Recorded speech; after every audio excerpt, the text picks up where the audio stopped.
अगर आप जिंदगी में कुछ भी हो तो आप यकीन मानिए, अगर हम और आप अगर आज अपनी जिंदगी में कुछ भी है तो वो वाहिद और वाहिद उसका एक ही चीज़ है, हमारे माँ बाप की जो मेहनत, हमारे माँ बाप का जो स्ट्रगल, और उसके उस अगर कोई भी इंसान कामयाब है तो उस कामयाबी के पीछे जो सबसे बड़ी राज अगर है वो हमारे माँ बाप का खून पसीना है और उसका स्ट्रगल है, उनका जो मेहनत है, उनकी जो ज़िंदगी है वो इस कामयाबी के पीछे जो है वो ज़ाया हुई है।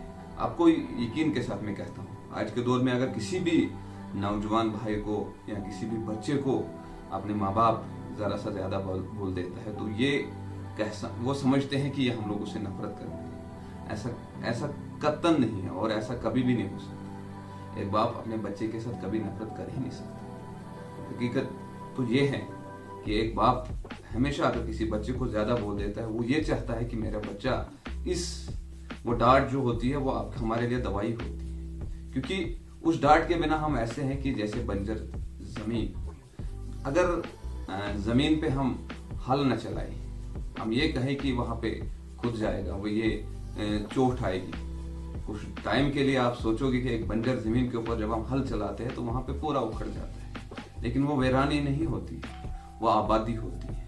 अगर एक पत्थर जिसको मूर्ति बनती है, अगर हम ये कहेंगे इस पत्थर में चोट लगेगी, तो जो उन चोटों से निकलता है वो एक कीमती मूर्ति बनती है, उसकी बहुत ज्यादा कीमत होती है। लेकिन अगर हम ये कहें कि इसमें चोट लगेगी तो उसे कभी भी उसकी कीमत नहीं बनेगी, कभी भी उसको कहीं भेजा नहीं जाएगा, ना उस पत्थर को कोई खरीदेगा, ना उस पत्थर की कोई कीमत होगी। इसी तरह एक माँ बाप अपने बच्चे को हमेशा आजमाता है और इस चक्कर में छोड़ता है, इसलिए छोड़ता है कि जरा उस बंजर जमीन की तरह जब एक बाप अपने बच्चे को कहता है जा तू अपना रास्ता समझ, तो ये समझ लीजिएगा कि वो आपके लिए सबसे बड़ा इम्तिहान है, आपके लिए एक इम्तिहान की घड़ी है। और आपका बाप हमारे वालिदैन चाहते हैं कि हमारे बच्चे भी कुछ करें, अपने टांगों पे खड़ा होकर। कभी भी आप एक जवान इंसान को कभी अपना बाप ये नहीं कहता है कि तू कमा के ला मुझे खिला, वो हमेशा ये कहता है, आज के दौर में हमेशा मैं आप भाइयों से कहना चाहता हूँ, आप यकीन के साथ ये कहिए कि कभी भी आपके वालिदैन ने कहा कि आप कमाओ हमें दो, हमेशा यही कहेंगे कि कमाओ, अपनी जिंदगी के लिए कुछ करो।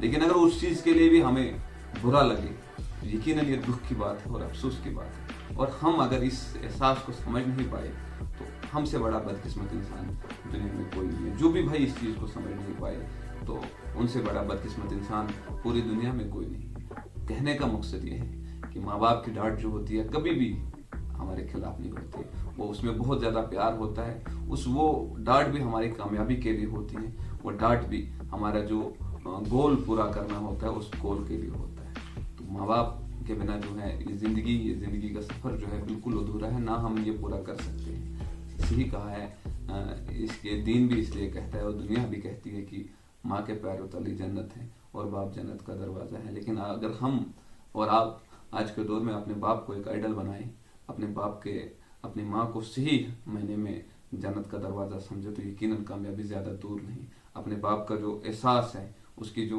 मेहनत का एहसास अगर हमें पैदा हो जाए तो यकीनन कामयाबी दूर नहीं, कामयाबी हमारे कदमों में होगी। इंशाल्लाह हम और आप उम्मीद करते हैं आने वाले दिन जो होंगे जरूर इस चीज़ को हम समझेंगे और जरूर इस चीज़ को समझने की कोशिश करेंगे कि माँ बाप कभी अपने औलाद के खिलाफ नहीं होते हैं, बस इम्तिहान और बस इसलिए कहते हैं कि मेरा बच्चा भी अपने टांगों पे खड़ा हो, मेरा बच्चा भी जिंदगी में कुछ ऐसा करे जो लोग कहे कि इस इंसान के औलाद ने बहुत बड़ा काम किया। वो तो यही कहता है कि मैंने जो जिंदगी में जिया नहीं, मेरा बेटा वो जिएगा, जो मैंने किया नहीं मेरा बेटा वो करेगा। और उस चीज़ में हमें बुरा लगता है, ऐसी चीज़ें दिल पे लेने की ज़रूरत नहीं है। वैसे आप तो मेरे से भी बहुत ज़्यादा समझदार हो और मैं तो एक कम इल्म सा इंसान हूँ।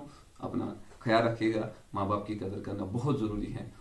कदर क्या, मतलब इनको अपना आइडिया समझेगा ना तो ज़िंदगी में बहुत बड़ा मज़ा है। और एक चीज़ का जवाब ज़रूर देना, आपको सबसे ज़्यादा फख्र कहाँ पे देखने को मिलता है?